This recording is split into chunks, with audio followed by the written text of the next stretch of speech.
ಇನ್ನು ಈ ಪ್ರಿಯಾಂಕಾ ಖರ್ಗೆ ಆ ವಯಿಂಗ್ ಭಾಳ ಸರಿ ನಾನು ಹೇಳಿದ್ದೀನಿ. ಪ್ರಿಯಾಂಕಾ ಖರ್ಗೆ ಅವರೇ, ನಿಮಗೆ ಏನೇ ಮಾತಾಡಲಿ ಸಿಲೆಬಸ್ ಬಿಟ್ಬಿಟ್ಟು ಔಟ್ ಆಫ್ ಸಿಲೆಬಸ್ಸೇ ಹೋಗ್ತಾ ಇರ್ತೀರಿ. ನೀವು RDPR ನೀವೇ ಮಿನಿಸ್ಟ್ರು, IT-BT ನೀವೇ ಮಿನಿಸ್ಟ್ರು. ಸರ್ ನಿಮ್ಮ ಖಾತೆ ಬಗ್ಗೆ ಒಂದು ಪ್ರೆಸ್ ಮೀಟ್ ಕರೀರಿ ಅಂತ ನಾನು ಭಾಳ ಸ್ಪಷ್ಟವಾಗಿ ಹೇಳಿದೆ. ಆದ್ರೂ ಕೂಡ ಅದೊಂದು ವಿಚಾರ ಬಿಟ್ಟು ಏನೇನೋ ಮಾತಾಡ್ತಾರೆ, ಸ್ಮಾರ್ಟ್ ಸಿಟಿ ಇನ್ನೊಂದು ಮಾತಾಡ್ತಿರ್ತಾರೆ. ನಾನು ಇವತ್ತು ವರ್ಧಂತಿ ಇದೆ. ಈ ಪ್ರಿಯಾಂಕಾ ಖರ್ಗೆ ಮತ್ತು ವಿಶ್ವವಿಖ್ಯಾತ ಇನ್ನೊಬ್ಬ ಅರ್ಥಶಾಸ್ತ್ರಜ್ಞ ಮೈನಿಂಗ್ ದೊರೆ ಲಾಡುಗೆ ಮುಂದಿನ ವಾರ ಬಡ್ಡಿ ಸಮೇತವಾಗಿ ನೀವೇನೇ ನನ್ನ ಬಗ್ಗೆ ಪ್ರಶ್ನೆ ಕೇಳಿದ್ರಿ ಅಷ್ಟಕ್ಕೂ ಸಮೇತವಾಗಿ ವೈಯಕ್ತಿಕ ಅಟ್ಯಾಕಿಂದ ಹಿಡಿದು ಪ್ರತಿಯೊಂದಕ್ಕೂ ಉತ್ತರನ ಬಡ್ಡಿ ಸಮೇತ ಚುಕ್ತಾ ಮಾಡ್ತೀನಿ. ಮುಂದಿನ ವಾರ ಚುಕ್ತಾ ಮಾಡ್ತೀನಿ. ಇವತ್ತು ತಾಯಿ ಚಾಮುಂಡಿ ಹಬ್ಬ ಇದೆ. ಇವತ್ತು ಬೇರೆ ರಾಜಕೀಯನ ಮಾತಾಡ್ತಿರಲಿಲ್ಲ, ಆದರೆ ಸಾಧನಾ ಸಮಾವೇಶ 2 ದಿನಕ್ಕೆ ಇರೋದ್ರಿಂದ ಆ ವಿಚಾರವನ್ನು ಮಾತಾಡಿದ್ದೀನಿ. ಮುಂದಿನ ವಾರ ಮತ್ತೆ ಸಿಗೋಣ. ಈ ಪ್ರಿಯಾಂಕಾ ಖರ್ಗೆಯನ್ನು, ಈ ಸಂತೋಷ್ ಲಾಡ್ನ ಇವ್ರು ಎಂಥವ್ರು ಅನ್ನೋದ್ರ ಬಗ್ಗೆನೂ ನಾನು ಎಕ್ಸ್ಪೋಸ್ ಮಾಡ್ತೀನಿ. ಮಾನ್ಯ ಮುಖ್ಯಮಂತ್ರಿ ಸಿದ್ದರಾಮಯ್ಯ ಸಾಹೇಬ್ರೆ, ಸಿಗಂದೂರು ಸೇತುವೆನ ಕಟ್ಟಿ ಅದನ್ನು ಉದ್ಘಾಟನೆಗೆ ನಿಮ್ಮನ್ನು ಕರೀಲಿಲ್ಲ ಅಂತ ಹೇಳಿ ದಿನಾ ತಮಟೆ ಹೊಡಿತಾ ಇದ್ದೀರಿ, ಲೆಟ್ರು ಬರೀತಾ ಇದ್ದೀರಿ, ಬೊಬ್ಬೆ ಹೊಡಿತಾ ಇದ್ದೀರಲ್ಲ ಸರ್. ಶಿಷ್ಟಾಚಾರ ಅಂದರೆ ಏನು ಸರ್? ಸರ್ ನಿಮಗೆ ಅಲ್ಲಿನ MP ಆಗಿರುವಂಥ ರಾಘವೇಂದ್ರ ಅವ್ರು ಬಂದು ನಿಮಗೆ ಇನ್ವಿಟೇಷನ್ ಕೊಟ್ಟೋಗಿದ್ದಾರೆ. ಕೇಂದ್ರದಿಂದಲೂ ನಿಮಗೆ ಲೆಟ್ರನ್ನ ಬರೆದಿದ್ದಾರೆ. ಅವತ್ತು ನಿಮಗೆ ಏನು ಸರ್ ಅಂಥ ಕೆಲಸ ಇತ್ತು? ನಿಮಗೆ ಇಂಡಿನಲ್ಲಿ ನಿಮ್ಮದೇ ಒಂದು ಕಾರ್ಯಕ್ರಮ ಇಟ್ಕೊಂಡಿದ್ರಿ ಸರ್. ಹೆಲಿಕಾಪ್ಟ್ರಲ್ಲಿ ನೀವು ಬೆಂಗಳೂರಿಂದ ಮೈಸೂರಿಗೆ ಬರೋಕ್ಕೆ ಹೆಲಿಕಾಪ್ಟ್ರಲ್ಲಿ ಬರ್ತೀರಿ, ಮೈಸೂರಿಂದ KR ನಗರಕ್ಕೆ ಹೆಲಿಕಾಪ್ಟ್ರಲ್ಲಿ ಹೋಗ್ತೀರಿ, KR ನಗರದಿಂದ HD ಕೋಟೆಗೆ ಹೆಲಿಕಾಪ್ಟ್ರಲ್ಲಿ ಹೋಗ್ತೀರಿ, ಅಲ್ಲಿಂದ ವಾಪಸ್ಸು ನೀವು ಬೆಂಗಳೂರಿಗೆ ಹೋಗೋಕ್ಕೆ ಹೆಲಿಕಾಪ್ಟ್ರಲ್ಲಿ ಹೋಗ್ತೀರಿ. ಸರ್ ಇಂಡಿಗೆ ಹೋಗಿ ಆ ಕಾರ್ಯಕ್ರಮ ಮುಗಿಸಿ ಅಥವಾ ಇಲ್ಲಿ ಸಿಗಂದೂರಿಗೆ ಹೋಗಿ ಕಾರ್ಯಕ್ರಮ ಮುಗಿಸಿ ಇಂಡಿಗೆ ಹೋಗ್ಬೋದಿತ್ತಲ್ಲ ಸರ್. 60 ವರ್ಷಗಳ ಕಾಲ ಶರಾವತಿ ನದಿಗೆ ಲಿಂಗನಮಕ್ಕಿ ಡ್ಯಾಮನ್ನು ಕಟ್ಟಾದ ನಂತರ ಮೇನ್ಲ್ಯಾಂಡಿಂದ ಕಟ್ ಆಫ್ ಆಗಿ ನರಕಯಾತನೆ ಅನುಭವಿಸಿದ್ದಾರೆ ಜನ. ಆ ಜನರ ಮುಖದಲ್ಲಿ ಒಂದು ಖುಷಿನ ಕೊಡಬೇಕು, ಅವ್ರಿಗೊಂದು ಸಂಪರ್ಕ ಸೇತುನ ಕೊಡಬೇಕು ಅಂತ ಯಡಿಯೂರಪ್ಪ ಸಾಹೇಬರು ಸತತ ಪ್ರಯತ್ನವನ್ನು ಮಾಡಿ 400 ಚಿಲ್ಲರೆ ಕೋಟಿ ರೂಪಾಯಿ ಕೇಂದ್ರ ಸರ್ಕಾರದ ಅನುದಾನವನ್ನು ತಂದು ಆ ಸೇತುವೆನ ಕಟ್ಟಿಸಿದ್ರು. ಹಾಗೆ ರಾಘವೇಂದ್ರ ಅವರು ಅದರ ಪರಿಶ್ರಮವನ್ನು ಪಟ್ಟು ಅದರ ಕಂಪ್ಲೀಟ್ ಮಾಡೋಂಗೆ ಮಾಡಿರು. ಆ ಜನರ ಖುಷಿ 60 ವರ್ಷದ ನಂತರ ನರಕಯಾತನೆಗೆ ಮುಕ್ತಿ ಸಿಗ್ತಾ ಇದೆಯಲ್ಲ, ಆ ಜನರ ಮುಖದಲ್ಲಿ ಒಂದು ಖುಷಿ ಕಾಣಬೇಕು ಅಂತ ನಿಮ್ಗೆ ಅನ್ನಿಸ್ತಿಲ್ವ ಸರ್? ಸರ್ ಇಲ್ಲಿ ಮೈಸೂರಿಗೆ ಯಾವುದ್ಯಾವುದೋ ಬೀಗ್ ರೂಟಿಗೆ ಬರ್ತೀರಲ್ಲ ಸರ್, ನೀವು ಎಲ್ಲೆಲ್ಲಿಗೆ ಹೋಗ್ತೀರಿ? ನಿಮ್ಗೆ ಅಲ್ಲೊಂದು ಸಿಗಂದೂರಿಗೆ ಅಲ್ಲೊಂದು ತಾಯಿ ಆಶೀರ್ವಾದನೂ ಪಡ್ಕೊಳ್ಬೋದು, ಆ ಜಾತ್ರೆನೂ ನೋಡ್ಬೋದಿತ್ತು, ಜನರ ಮುಖದಲ್ಲಿ ಖುಷಿನ ಕಾಣ್ಬೋದಿತ್ತು. ಅದಕ್ಕೂ ನೀವು ಶಿಷ್ಟಾಚಾರ ಅಂತ ಹೇಳ್ತೀರಿ. ಏನು ಸರ್ ಶಿಷ್ಟಾಚಾರ? ಮೈಸೂರು ರಿಂಗ್ ರೋಡನ್ನು ಕೇಂದ್ರ ಸರ್ಕಾರದ ಅನುದಾನದಲ್ಲಿ ನಾವು ಮಾಡಿದ್ದು. ಫಸ್ಟ್ ಟರ್ಮಲ್ಲಿ ನೀವು ಮುಖ್ಯಮಂತ್ರಿ ಆಗಿದ್ರಿ. ನಮ್ಮ ಪಾರ್ಲಿಮೆಂಟ್ ಸೆಷನ್ ನಡೀತಾ ಇರಬೇಕಾದ್ರೆ ಉದ್ಘಾಟನೆ ಇಟ್ಕೊಂಡ್ರಿ. ಆವತ್ತೂ ಕೂಡ ನಾನು ತಕರಾರು ಎತ್ತಿದೆ. ಆಗ ಶ್ರೀನಿವಾಸ್ ಪ್ರಸಾದ್ ಅವರು ಕೇಳ್ಕೊಂಡಿದ್ದಕ್ಕೋಸ್ಕರ ನಾನು ಸುಮ್ಮನಾದೆ. ಅವತ್ತು ಪಾರ್ಲಿಮೆಂಟ್ ಸೆಷನ್ ನಡೀತಾ ಇದೆ ಅಂತ ಗೊತ್ತಿದ್ರೂ ಕೂಡ ನೀವು ಇಲ್ಲಿ ಇದು ಮಾಡಿರಿ, ನೀವು ಉದ್ಘಾಟನೆಯನ್ನು ಇಟ್ಕೊಂಡಿದ್ರಿ. ನೀವು ಯಾವ ಶಿಷ್ಟಾಚಾರನ ಪಾಲಿಸ್ತಾ ಇದ್ರಿ ಸರ್? ಕೇಂದ್ರ ಸರ್ಕಾರ ಇವತ್ತು ಪ್ರತಿ ಪಂಚಾಯತಿಗೂ ಅನುದಾನವನ್ನು ಕೊಡುತ್ತೆ. ಇವತ್ತು ಜಲ್ ಜೀವನ್ ಮಿಷನ್ ದುಡ್ಡು ಕೊಡ್ತಾ ಇರೋದು ಕೇಂದ್ರ ಸರ್ಕಾರ, ಅಮೃತಲ್ಲಿ ದುಡ್ಡು ಕೊಡ್ತಾ ಇರೋದು ಕೇಂದ್ರ ಸರ್ಕಾರ, ಆವಾಸ್ ಯೋಜನೆಯಲ್ಲಿ ನಿಮ್ಮ ಮನೆ ಕಟ್ಸೋಕ್ಕೆ ದುಡ್ಡು ಕೊಡ್ತಾ ಇರೋದು ಕೇಂದ್ರ ಸರ್ಕಾರ. ಯಾವ ಕೇಂದ್ರದ ಸಚಿವರನ್ನ ಕರೆದುಬಿಟ್ಟು ನೀವು ಭೂಮಿ ಪೂಜೆ ಮಾಡ್ತಾಯಿದ್ರಿ? ಎಲ್ಲದಕ್ಕೂ ಕೂಡ ನೀವೇ ಹೋಗಿ ಭೂಮಿ ಪೂಜೆ ಮಾಡ್ತೀರಿ, ಯಾವ ಶಿಷ್ಟಾಚಾರನೂ ಪಾಲಿಸಲ್ಲ. ನೀವು ಈ ಥರ ಶಿಷ್ಟಾಚಾರದ ಬಗ್ಗೆ ಮಾತಾಡ್ತಿರಲ್ಲ ಸರ್. ಆಮೇಲೆ ನಮ್ಮ ಡಿಸ್ಟ್ರಿಕ್ಟ್ ಇನ್ಚಾರ್ಜ್ ಮಿನಿಸ್ಟ್ರು ಇವರು ಭಾಳ DPR ಬಗ್ಗೆ ಮಾತಾಡ್ತಾರೆ.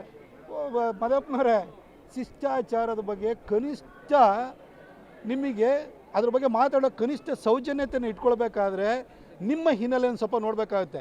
ಇದೇ ಚಾಮುಂಡಿ ಬೆಟ್ಟದಲ್ಲಿ ಆಷಾಢ ಶುಕ್ರವಾರ ಪ್ರಾರಂಭವಾದ ದಿನ ಇಲ್ಲಿ ಬಂದ್ರಲ್ಲ, ಅದ್ರ ಆಷಾಢ ಶುಕ್ರವಾರದ ಉದ್ಘಾಟನೆ ಒಂದು ರೀತಿ ಬಂದ್ರಲ್ಲ, ಇಲ್ಲಿ ಪೂಜೆಗೆ ಅಂತ ಬಂದ್ರಲ್ಲ. ಶಿಷ್ಟಾಚಾರ ಏನು ಸರ್? ಮಂಗಳಾರತಿ ಕೊಟ್ಟರೆ ಮಂಗಳಾರತಿ ತೊಗೊಳ್ಬೇಕಾದ್ರು ಶಿಷ್ಟಾಚಾರ ಸರ್. ನಿಮಗೆ ನಂಬಿಕೆ ಇಲ್ಲ ಅಂದರೆ ಚಾಮುಂಡಿ ಬೆಟ್ಟಕ್ಕೆ ಯಾಕೆ ಬರ್ತೀರಿ ನೀವು ಶಿಷ್ಟಾಚಾರದ ಬಗ್ಗೆ ಮಾತಾಡ್ತೀರಾ? ಆ ತನ್ವೀರ್ ಸೇಠ್ ಬಂದ್ರೂ ಕೂಡ ಹಣ ಕುಂಕುಮ ಇಟ್ಕೊಳ್ತಾರೆ, ಮಂಗಳಾರತಿ ತೊಗೊಳ್ತಾರೆ, ತಾಯಿಗೆ ಪುಷ್ಪಾರ್ಚನೆ ಮಾಡ್ತಾರೆ. ನಿಮಗೆ ನಂಬಿಕೆ ಇಲ್ಲ ಅಂತಂದ್ರೆ ಯಾಕೆ ಸರ್ ಬರ್ತೀರಿ? ಇಲ್ಲಿ ಕೋಟ್ಯಾಂತರ ಜನ ಭಕ್ತರು ಬರ್ತಾರೆ, ಅವರಿಗೆ ನಂಬಿಕೆ ಇದೆ. ಆ ನಂಬಿಕೆ ಹೊಡೆಯೋ ರೀತಿಯಲ್ಲಿ ಇಲ್ಲಿ ಬಂದು ನಾನು ಮಂಗಳಾರತಿ ತೊಗೊಳ್ಳಲ್ಲ ಅಂತ ಹೇಳ್ತೀರಿ? ನಿಮಗೆ ಶಿಷ್ಟಾಚಾರ ನೀವು ಹೇಳ್ಕೊಡ್ತೀರಾ? DPR ಬಗ್ಗೆ ಮಾತಾಡ್ತೀರಲ್ವಾ? ಇದೇ ಮೈಸೂರಿಂದ HD ಕೋಟೆ ರೋಡ್ ಇದೆಯಲ್ಲ, ಇದ್ರದ್ದು DPR 2016ರಲ್ಲಿ ಆರ್ಡರ್ ಮಾಡಿದ್ದಾರೆ. ನೀವು ನಿಮ್ಮ ಸಿದ್ದರಾಮಯ್ಯನವ್ರು ಮಾಡಿ, ನೀವೇ ಉದ್ಘಾಟನೆ ಮಾಡಿ. ಶಿಷ್ಟಾಚಾರದ ಬಗ್ಗೆ ಮಾತಾಡ್ತೀರಿ ನೀವು, ಮತ್ತು DPR ಬಗ್ಗೆ ಮಾತಾಡ್ತೀರಿ. ಇವತ್ತು ಮೇಕೆದಾಟಿದ್ರು ಕೂಡ DPR ಆಗಿದೆ, 2018ರಲ್ಲಿ DPR ಆಗಿದೆ. ಮಾಡಿ ಇವಾಗ ನೀವು ಕೆಲಸನ ಡಿ ಪಿ ಆರ್ ಮಾಡಿಬಿಟ್ಟಿದ್ದು ನಾವು ಡಿ ಪಿ ಆರ್ ಮಾಡಿದ್ದು ನೀವಲ್ಲ ಸರ್. ಡಿ ಪಿ ಆರ್ ಮಾಡೋಕ್ಕೂ ಒಂದು ಟೆಂಡರ್ ಕರೀತಾರೆ, ಅದೆಲ್ಲ ಅದು ಆಟೋಮೆಟಿಕ್ ಪ್ರೋಸೆಸ್, ಅದು ಬೈ ಡಿಫಾಲ್ಟ್ ಆಗುವಂಥದ್ದು. ಅದನ್ನ ಇಟ್ಕೊಂಬಿಟ್ಟು ನಾವು ಮಾಡೋದು ಅಂತಿದ್ರಿ. ಇಲ್ಲೇ ಹಳೆ ಉಂಡುವಾಡಿ ಯೋಜನೆಗೆ ಡಿ ಪಿ ಆರ್ ಸಿದ್ದರಾಮಯ್ಯನವ್ರ ಕಾಲದಲ್ಲಿ ಆಗಿತ್ತು, ದುಡ್ಡು ಕೊಟ್ಟರೆ ನೀವು. ಕುಮಾರಣ್ಣ ಬಂದು ಜಿ ಟಿ ದೇವೇಗೌಡರ ಪ್ರಯತ್ನದಿಂದಾಗಿ ಇವತ್ತು ಹಳೆ ಉಂಡುವಾಡಿ ಯೋಜನೆ ಇವತ್ತು ಕಾರ್ಯಗತ ಆಗ್ತಾ ಇದೆ. ಡಿ ಪಿ ಆರ್ ಇಟ್ಕೊಂಬಿಟ್ಟು ಡಿ ಪಿ ಆರ್ ನಾ ಮಾಡಿದ್ದು ಯಾರು ಗೊತ್ತಿಲ್ಲದವ್ರಿಗೆ ಹೇಳಿ ಸರ್, ಯಾರು ಬುದ್ಧಿಗೇಡಿಗಳೇ ಯಾರೂ ಇಲ್ಲ ಇಲ್ಲಿ. ಡಿ ಪಿ ಆರನ್ನು ನ್ಯಾಷನಲ್ ಹೈವೇ ಇರ್ಬೋದು, ಇರಿಗೇಷನ್ ಡಿಪಾರ್ಟ್ಮೆಂಟರು ಅವ್ರು ಬೈ ಡಿಫಾಲ್ಟ್ ಮಾಡ್ತಾರೆ. ಮೇಕೆದಾಟುದು ಮಾಡಿದಿರಲ್ಲ, ಇವಾಗ ಕಾರ್ಯಗತ ಮಾಡಿ ನೋಡೋಣ. ಕೋಟೆ ರೋಡನ್ನು ಮಾಡಿ ನೋಡೋಣ.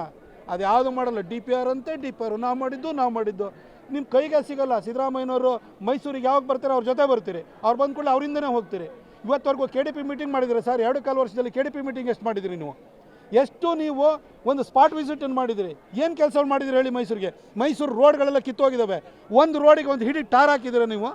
ಏನು ಸಾಧನಾ ಸಮಾವೇಶ ಅಂತೆ, ಶಿಷ್ಟಾಚಾರ ಅಂತೆ, ಇದೊಂಥರ ಭೂತದ ಬಾಯಲ್ಲಿ ಭಗವದ್ಗೀತೆ ಬಂದಂಗೆ ಆಗ್ತಾಯಿದೆ ಇವ್ರ ಮಾತುಗಳನ್ನು ಕೇಳ್ತಾ ಇದ್ರಿ. ಇಲ್ಲೇ ರಾಜಶೇಖರ ಕೋಟಿಯವರು ಹಿರಿಯ ಪತ್ರಕರ್ತರಿದ್ದರು. ಅವರು ತೀರ್ಕೊಂಡಾಗ ಸಕಲ ಸರ್ಕಾರಿ ಗೌರವದೊಂದಿಗೆ ಗಾರ್ಡ್ ಆಫ್ ಆನರ್ ಕೊಟ್ಟು ಅವ್ರನ್ನ ಕ್ರಿಮೇಷನ್ ಆಯಿತು. ಇತ್ತೀಚೆಗೆ ಕೋಲಾರದಲ್ಲಿ ದಲಿತ ಸಂಘರ್ಷ ಸಮಿತಿಯ ಒಬ್ಬ ವ್ಯಕ್ತಿ ಅಲ್ಲಿ ತೀರ್ಕೊಂಡಾದ ನಂತರ ಅವರಿಗೂ ಕೂಡ ಹೋರಾಟ ನಮ್ಮ ಹಿನ್ನೆಲೆ ಇದೆ ಅನ್ನೋ ಕಾರಣಕ್ಕೋಸ್ಕರ ಅವ್ರಿಗೂ ನೀವು ಕೂಡ ಗಾರ್ಡ್ ಆಫ್ ಆನರ್ ಕೊಟ್ರಿ. ಈ ಭಾಗದಲ್ಲಿ ಪತ್ರಿಕೋದ್ಯಮದಲ್ಲಿ ಒಂದು ಮೇರು ವ್ಯಕ್ತಿತ್ವ ಆಗಿದ್ದಂಥ ಕೆ ಬಿ ಗಣಪತಿಯವರು ತೀರ್ಕೊಂಡ್ರು. ಅವರಿಗೆ ಒಂದು ಕನಿಷ್ಠ ಸೌಜನ್ಯ ಇಲ್ವಲ್ಲ ಸರ್? 50 ವರ್ಷ ಪತ್ರಿಕೋದ್ಯಮ ಮಾಡಿದ್ದಾರೆ. ಇಂಗ್ಲೀಷ್ ಪತ್ರಿಕೋದ್ಯಮದಲ್ಲಿ ಒಳ್ಳೆಯ ಹೆಸರು ಇಟ್ಕೊಂಡಿದ್ದಂಥವರು. ಸ್ಟಾರ್ ಆಫ್ ಮೈಸೂರು ಈವ್ನಿಂಗರು, ಇಡೀ ಒಂದು ಡಿಸ್ಟ್ರಿಕ್ಟ್ ಲೆವೆಲದು ಈವ್ನಿಂಗರ್, ಇಂಗ್ಲೀಷ್ ಈವ್ನಿಂಗರು. ಯಾವತ್ತೂ ಕೂಡ ಇಷ್ಟು ದೊಡ್ಡ ಪ್ರಚಾರವನ್ನು, ಇಷ್ಟು ದೊಡ್ಡ ಸಂಖ್ಯೆನ ಪ್ರಸಾರ ಸಂಖ್ಯೆಯನ್ನು ಯಾವ ಪತ್ರಿಕೆಯನ್ನು ಇಟ್ಕೊಂಡಿಲ್ಲ. ಅಂಥ ಪತ್ರಿಕೆಯನ್ನು ಕಟ್ಟಿದವರು. ಇವತ್ತು ಮನೆಯಲ್ಲಿ ಜನ ಬೆಳಗ್ಗೆ ಯಾವುದೇ ಸ್ಟೇಟ್ ಲೆವೆಲ್ ಪತ್ರಿಕೆ ಇದ್ರೂ ಕೂಡ ಜೊತೆಗೆ ಮೈಸೂರು ಮಿತ್ರ ಬೇಕು. ಈ ರೀತಿ ಒಂದು ಪತ್ರಿಕೆಯನ್ನು ಕಟ್ಟಿದಂತಹ 50 ವರ್ಷದ ಹಿನ್ನೆಲೆ ಇರುವಂಥ ಕೆ ಬಿ ಗಣಪತಿಯವರಿಗೆ ಒಂದು ಸರ್ಕಾರಿ ಗೌರವವನ್ನು ಅವರ ಅಂತ್ಯ ಸಂಸ್ಕಾರ ಸಂದರ್ಭದಲ್ಲಿ ಕೊಡಬೇಕು ಅನ್ನೋ ಸೌಜನ್ಯ ನೀವು ತೋರಿಸಲಿಲ್ಲ. ನೀವು ಶಿಷ್ಟಾಚಾರನ ಮಾತಾಡೋಕೆ ಹೋಗಬೇಡಿ ಸರ್. ಇನ್ನು ಈ ಪ್ರಿಯಾಂಕಾ ಖರ್ಗೆ ಆ ವಯಿಂಗ್ ಭಾಳ ಸರಿ ನಾನು ಹೇಳಿದ್ದೀನಿ. ಪ್ರಿಯಾಂಕಾ ಖರ್ಗೆ ಅವರೇ, ನಿಮಗೆ ಏನೇ ಮಾತಾಡಲಿ ಸಿಲೆಬಸ್ ಬಿಟ್ಬಿಟ್ಟು ಔಟ್ ಆಫ್ ಸಿಲೆಬಸ್ಸೇ ಹೋಗ್ತಾ ಇರ್ತೀರಿ ನೀವು. RDPR ನೀವೇ ಮಿನಿಸ್ಟ್ರು, IT/BT ನೀವೇ ಮಿನಿಸ್ಟ್ರು. ಸರ್ ನಿಮ್ಮ ಖಾತೆ ಬಗ್ಗೆ ಒಂದು ಪ್ರೆಸ್ ಮೀಟ್ ಕರೀರಿ ಅಂತ ನಾನು ಭಾಳ ಸ್ಪಷ್ಟವಾಗಿ ಹೇಳಿದೆ. ಆದ್ರೂ ಕೂಡ ಅದೊಂದು ವಿಚಾರ ಬಿಟ್ಟು ಏನೇನೋ ಮಾತಾಡ್ತಾರೆ, ಸ್ಮಾರ್ಟ್ ಸಿಟಿ ಇನ್ನೊಂದು ಮಾತಾಡ್ತಿರ್ತಾರೆ. ನಾನು ಇವತ್ತು ವರ್ಧಂತಿ ಇದೆ. ಈ ಪ್ರಿಯಾಂಕಾ ಖರ್ಗೆ ಮತ್ತು ವಿಶ್ವವಿಖ್ಯಾತ ಇನ್ನೊಬ್ಬ ಅರ್ಥಶಾಸ್ತ್ರಜ್ಞ ಮೈನಿಂಗ್ ದೊರೆ ಲಾಡುಗೆ ಮುಂದಿನ ವಾರ ಬಡ್ಡಿ ಸಮೇತವಾಗಿ ನೀವೇನೇ ನನ್ನ ಬಗ್ಗೆ ಪ್ರಶ್ನೆ ಕೇಳಿದ್ರಿ ಅಷ್ಟಕ್ಕೂ ಸಮೇತವಾಗಿ ವೈಯಕ್ತಿಕ ಅಟ್ಯಾಕಿಂದ ಹಿಡಿದು ಪ್ರತಿಯೊಂದಕ್ಕೂ ಉತ್ತರನ ಬಡ್ಡಿ ಸಮೇತ ಚುಕ್ತಾ ಮಾಡ್ತೀನಿ. ಮುಂದಿನ ವಾರ ಚುಕ್ತಾ ಮಾಡ್ತೀನಿ. ಇವತ್ತು ತಾಯಿ ಚಾಮುಂಡಿ ಹಬ್ಬ ಇದೆ. ಇವತ್ತು ಬೇರೆ ರಾಜಕೀಯನ ಮಾತಾಡ್ತಿರಲಿಲ್ಲ, ಆದರೆ ಸಾಧನಾ ಸಮಾವೇಶ 2 ದಿನಕ್ಕೆ ಇರೋದ್ರಿಂದ ಆ ವಿಚಾರವನ್ನು ಮಾತಾಡಿದ್ದೀನಿ. ಮುಂದಿನ ವಾರ ಮತ್ತೆ ಸಿಗೋಣ. ಈ ಪ್ರಿಯಾಂಕಾ ಖರ್ಗೆಯನ್ನು, ಈ ಸಂತೋಷ್ ಲಾಡ್ನ ಇವ್ರು ಎಂಥವ್ರು ಅನ್ನೋದ್ರ ಬಗ್ಗೆನೂ ನಾನು ಎಕ್ಸ್ಪೋಸ್ ಮಾಡ್ತೀನಿ. ಮಾನ್ಯ ಸಿದ್ದರಾಮಯ್ಯ ಸಾಹೇಬರಿಗೆ ನಿಜಕ್ಕೂ ಕೂಡ ಹ್ಯಾಟ್ಸ್ ಆಫ್ ಅಂತ ಹೇಳಬೇಕು. ಯಾಕೆಂತಂದರೆ 2.25 ವರ್ಷದಿಂದ ಏನೇನೋ ಕೆಲಸ ಮಾಡ್ದಲೆ ಸಾಧನಾ ಸಮಾವೇಶ ಮಾಡುವಂಥ ಒಂದು ಬಂಡ ಧೈರ್ಯ ತೋರ್ತಾ ಇದ್ದಾರಲ್ಲ, ಇವರ ಈ ಬಂಡ ಧೈರ್ಯನ ಮೆಚ್ಚಲೇಬೇಕು. ಸಿದ್ದರಾಮಯ್ಯ ಸಾಹೇಬ್ರೆ, ಮೈಸೂರಲ್ಲಿ ಸಾಧನಾ ಸಮಾವೇಶ ಮಾಡ್ತಾಯಿದ್ದೀರಿ. ಈ ಹಿಂದೆ 2013ರಿಂದ 18ರವರೆಗೂ ಮುಖ್ಯಮಂತ್ರಿ ಆಗಿದ್ದೀರಿ. ಈಗ 2023ರಿಂದ ಇದುವರೆಗೂ ಈಗ ಮುಖ್ಯಮಂತ್ರಿಯಾಗಿ ಇದ್ದೀರಿ. 2.25 ವರ್ಷ ಆಯಿತು. ಸರ್, ಮೈಸೂರಲ್ಲಿ ನೀವು ಸಾಧನಾ ಸಮಾವೇಶ ಮಾಡಲಿಕ್ಕೆ ಮೈಸೂರಿಗೆ ಏನು ಕೊಟ್ಟಿದ್ದೀರಿ ಹೇಳಿ ಸರ್?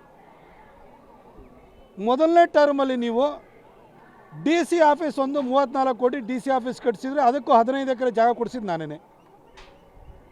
ಅದಾದ ನಂತರ ಚಾಮರಾಜ ಕ್ಷೇತ್ರದ MLA ಆಗಿದ್ದಂತಹ ವಾಸಣ್ಣವರ ಒತ್ತಾಸೆಯಿಂದಾಗಿ ಒಂದು ಮಹಾರಾಣಿ ಕಾಲೇಜ್ ಬಂತು, ಒಂದು 50 ಕೋಟಿ ರೂಪಾಯಿದು. ಯಡಿಯೂರಪ್ಪ ಸಾಹೇಬರು ಈ ರಾಜ್ಯದ ಮುಖ್ಯಮಂತ್ರಿ ಆಗಿದ್ದಾಗ ಮೈಸೂರಿಗೆ ಜಯದೇವನ ಕೊಟ್ಟಿದ್ದರು. ರಾಮದಾಸ್ಜಿಯವರ ಪ್ರಯತ್ನ ಇತ್ತು. ತದನಂತರ ಶಂಕರಲಿಂಗೇಗೌಡರು KRS ರೋಡಲ್ಲಿ ಅದಕ್ಕೆ ಜಾಗವನ್ನು, ಹೊಸ ಬಿಲ್ಡಿಂಗ್ ಕಟ್ಟಕ್ಕೆ ಜಾಗ ಗುರುತಿಸಿದ್ರು.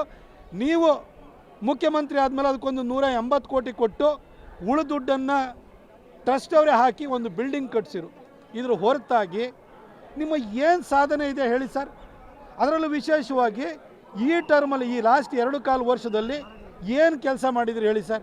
ಯಾಕೋಸ್ಕರ ನೀವು ಸಾಧನಾ ಸಮಾವೇಶ ಮಾಡ್ತಾಯಿದ್ದೀರಿ? ಹೇಳ್ಕೊಳಕ್ಕೆ ಏನಾದರೂ ಕೆಲಸ ಬೇಕಲ್ವಾ? ಯಾವ ಕೆಲಸ ನೀವು ಮಾಡಿದ್ದೀರಿ ಅನ್ನೋದನ್ನು ದಯವಿಟ್ಟು ಹೇಳಿ ಸರ್. ಒಂದೇ ಒಂದು ಕೆಲಸಗಳು ಮೈಸೂರಿನಲ್ಲಿ ಆಗಿಲ್ಲ. ಮೈಸೂರಿಗೆ 2600 ಕೋಟಿ ಕೊಟ್ಟಿದ್ದೀನಿ, 2600 ಕೋಟಿ ಕೊಟ್ಟಿದ್ದೀನಿ ಅಂತ ಹೇಳಿ ಹೇಳ್ತಾನೇ ಇದ್ದಾರೆ. ಆದರೆ 2600 ಕೋಟಿ ಎಲ್ಲಿದೆ? ಯಾವ ಹೊಸ ಯೋಜನೆ ಮಾಡಿದಿರಿ? ಯಾವ ಹೊಸ ಪ್ರಾಜೆಕ್ಟನ್ನು ತಂದಿದ್ದೀರಿ? ಯಾವ ಹೊಸ ಬಿಲ್ಡಿಂಗನ್ನು ಕಟ್ಟಿಸಿದಿರಿ? ದಯವಿಟ್ಟು ಹೇಳಿ ಸರ್. ಯಾವ ಕೆಲಸನೂ ಆಗಿಲ್ಲ. ಹಳೆ ಯೋಜನೆಗಳಿಗೆ ಒಂದಷ್ಟು ಅನುದಾನವನ್ನು ಕೊಟ್ಟಿರುವಂಥದ್ದು ಬಿಟ್ಟರೆ ಯಾವುದೇ ಹೊಸ ಯೋಜನೆಗಳನ್ನು ನೀವು ಮೈಸೂರಿಗೆ ಕೊಟ್ಟಿಲ್ಲ. ಮತ್ತು ಏನಂತ ಜನಕ್ಕೆ ಹೇಳ್ತೀರಿ ಸರ್? ಮೈಸೂರಿಗೆ ಮದುವೆಗೆ ಬಂದೆ, ಮುಂಜಿಗೆ ಬಂದೆ, ಬೀಗರೂಟಕ್ಕೆ ಬಂದೆ, ನಿಮ್ಮ ಕಾರ್ಯಕರ್ತರ ಇದಕ್ಕೆ ಬಂದೆ, ಇಷ್ಟು ಬಿಟ್ಟರೆ ಟ್ರಾನ್ಸ್ಫರ್ ಮಾಡಿಸಿದೆ. ಅದು ಬಿಟ್ಟರೆ ನಿಮಗೆ ಹೇಳಿಕೊಳ್ಳೋದಕ್ಕೆ ಯಾವ ಸಾಧನೆ ಇದೆ ಹೇಳಿ ಸರ್? 7.25 ವರ್ಷ ಸರ್ ನೀವು ಟೋಟಲ್ಲು ಈ ರಾಜ್ಯದ ಮುಖ್ಯಮಂತ್ರಿ ಆಗಿರೋದು. ಯಡಿಯೂರಪ್ಪ ಸಾಹೇಬರು 2008ರಲ್ಲಿ ಮುಖ್ಯಮಂತ್ರಿಯಾಗಿ 2.25 ವರ್ಷ ಇದ್ದಿದ್ದು ಇಡೀ ಶಿವಮೊಗ್ಗದ ಚಿತ್ರಣವನ್ನು ಬದಲಾಯಿಸಿದರು. ನಮ್ಮ ಮಹಾರಾಜರು ಕಟ್ಟಿದಂಥ ಊರನ್ನು ನೀವು 7.25 ವರ್ಷ ಮುಖ್ಯಮಂತ್ರಿ ಆದ್ರೂ ಕೂಡ ಅದಕ್ಕೊಂದು ಏನು ಸರಿಯಾದ ದುಃಖನೇ ತೋರಿಸಲಿಲ್ಲ. ನೀವು ಏನು ಕೆಲಸವನ್ನು ಮಾಡಿದ್ರಿ ಹೇಳಿ? ಫಿಲ್ಮ್ ಸಿಟಿ ಮಾಡ್ತೀವಿ ಇಮ್ಮೋವನಲ್ಲಿ ಅಂತೇಳಿ ಫಸ್ಟ್ ಟರ್ಮಲ್ಲೇ ಹೇಳಿದ್ರಿ. ಇಲ್ಲಿವರೆಗೂ ಮಾಡಿದ್ರ ಸರ್? ಇಲ್ಲೊಂದು ಟೂರಿಸಮ್ ಸರ್ಕ್ಯೂಟ್ ಮಾಡ್ತೀವಿ ಅಂತೇಳಿ ಹೇಳಿದ್ರಿ, ಮಾಡಿದ್ರ ಸರ್? ಇವತ್ತು ಮಂಡ್ಯ ಇರ್ಬೋದು, ಮೈಸೂರು ಇರ್ಬೋದು, ಚಾಮರಾಜನಗರ ಇರ್ಬೋದು, ಕೊಡಗು ಇರ್ಬೋದು, ಹಾಸನ ಇರ್ಬೋದು, ಈ ಹಳೆ ಮೈಸೂರು ಭಾಗದ ಈ ಟಿಪಿಕಲ್ ಹಳೆ ಮೈಸೂರು ಭಾಗ ಅಂತೇನಿದೆಯಲ್ಲ, ಇಲ್ಲಿ ನಿಮ್ಮ ಕೊಡುಗೆ ಏನಿದೆ ಸರ್ ಹೇಳಿ ಸರ್? ಏನೇನೂ ಇಲ್ಲ ನಿಮ್ಮದು ಕೊಡುಗೆ. ಮತ್ತು ಏನು ಅಂತ ನೀವು ಸಾಧನಾ ಸಮಾವೇಶ ಮಾಡ್ತೀರಿ? ಎಲ್ರಿಗೂ ಕೂಡ ನೀವು ಡೆತ್ ಸರ್ಟಿಫಿಕೇಟ್ ಮಾಡೋದಕ್ಕೆ ಜಾಸ್ತಿ ರೇಟ್ ಮಾಡಿದ್ದು, ನಿಮ್ಮ ಪಾಣಿ ಪಟ್ಟ ತೊಗೊಳ್ಳೋದಕ್ಕೆ ಜಾಸ್ತಿ ರೇಟ್ ಮಾಡಿದ್ದು, ಬರ್ತ್ ಸರ್ಟಿಫಿಕೇಟಿಗೆ ದುಡ್ಡು ಜಾಸ್ತಿ ಮಾಡಿದ್ದು, ಹಾಲಿಂದ ದರವನ್ನು 9 ರೂಪಾಯಿ ಜಾಸ್ತಿ ಮಾಡಿದ್ದು, ಅಗತ್ಯ ಸೇವೆಗಳ ಬೆಲೆಯನ್ನು ಜಾಸ್ತಿ ಮಾಡಿದ್ದು, ಮುದ್ರಾಂಕ ಬೆಲೆಯನ್ನು ಜಾಸ್ತಿ ಮಾಡಿದ್ದು, ಮೈಸೂರು ಸಿಟಿಗೆ 5 ರೂಪಾಯಿನೂ ಕೊಡದಲೇ ಇರೋವಂಥದ್ದು. ಇದನ್ನು ನೀವು ಸಾಧನೆ ಅಂತ ಹೇಳ್ಕೊಳ್ತೀರ ಸರ್?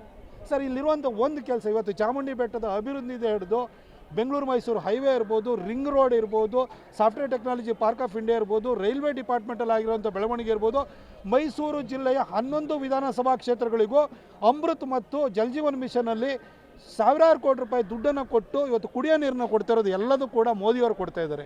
ನೀವು ಏನು ಅಂತ ಹೇಳ್ಕೊಳ್ತೀರಿ ಸರ್? ಯಾವ ಕೆಲಸನೂ ಇಲ್ಲ. ಇವ್ರ ಬಗ್ಗೆ ಉಡಾಫೆ ಮಾತಾಡೋದು, ಡಿ ಕೆ ಶಿವಕುಮಾರ್ ಅವ್ರನ್ನ ಹದ್ದುಬಸ್ತಲ್ಲಿ ಇಡಬೇಕು, ಅದಕ್ಕೋಸ್ಕರ ಆ ಕಡೆ ಬೇರೆ ಬೇರೆಯವ್ರನ್ನೆಲ್ಲ, ರಾಜಣ್ಣ ಅವ್ರನ್ನ, ಜಾರಕಿಹೊಳಿ ಅವ್ರನ್ನ ಎತ್ತು ಕಟ್ಟೋದು, ಹೇಳಿಕೆ ಕೊಡಿಸೋದು. ಇದು ಬಿಟ್ಟರೆ ನಿಮ್ಮ ಸಾಧನೆ ಏನಿದೆ ಸರ್ ಹೇಳಿ? ಯಾವ ಸಾಧನೆಯೂ ಇಲ್ಲ. ಮೈಸೂರಿನಲ್ಲಿ ಪ್ರತಿ ಕೆಲಸನೂ ಕೂಡ ನಮ್ಮ BJP ಸರ್ಕಾರ ಇರುವಂಥದ್ದು ನಾವು ಮಾಡಿದ್ದು. ಇಲ್ಲಿಂದ ಕಸ ತೆಗೆಸೋ ಕೆಲಸನೂ ನಾವು ಮಾಡಿದ್ದು, ಕುಡಿಯೋ ನೀರು ಕೊಡೋವಂಥ ಕೆಲಸನೂ ನಾವು ಮಾಡಿರೋವಂಥದ್ದು. ನೀವು ಮಾಡಿದ್ದು ಏನು ಸರ್? ಒಂದು ಮೈಸೂರಿಗೆ ಒಂದು ಸುಸಜ್ಜಿತವಾದ ಬಸ್ ಸ್ಟ್ಯಾಂಡ್ ಕಟ್ಟೋಕ್ಕೂ ಆಗಿಲ್ಲ. ನೀವು 2.25 ವರ್ಷದಲ್ಲಿ ನೀವು ಭೂಮಿ ಪೂಜೆ ಮಾಡಿ ಬಿಲ್ಡಿಂಗ್ ಕಟ್ಟಿರೋಂಥದ್ದು ಒಂದಾದರೂ ಒಂದು ಯೋಜನೆ ಹೇಳಿ ಸರ್? ಯಾವುದಿಲ್ಲ. ಮತ್ತು ಏನಕ್ಕೆ ಅಂತ ನೀವು ಸಾಧನಾ ಸಮಾವೇಶ ಮಾಡ್ತಾಯಿದ್ರಿ?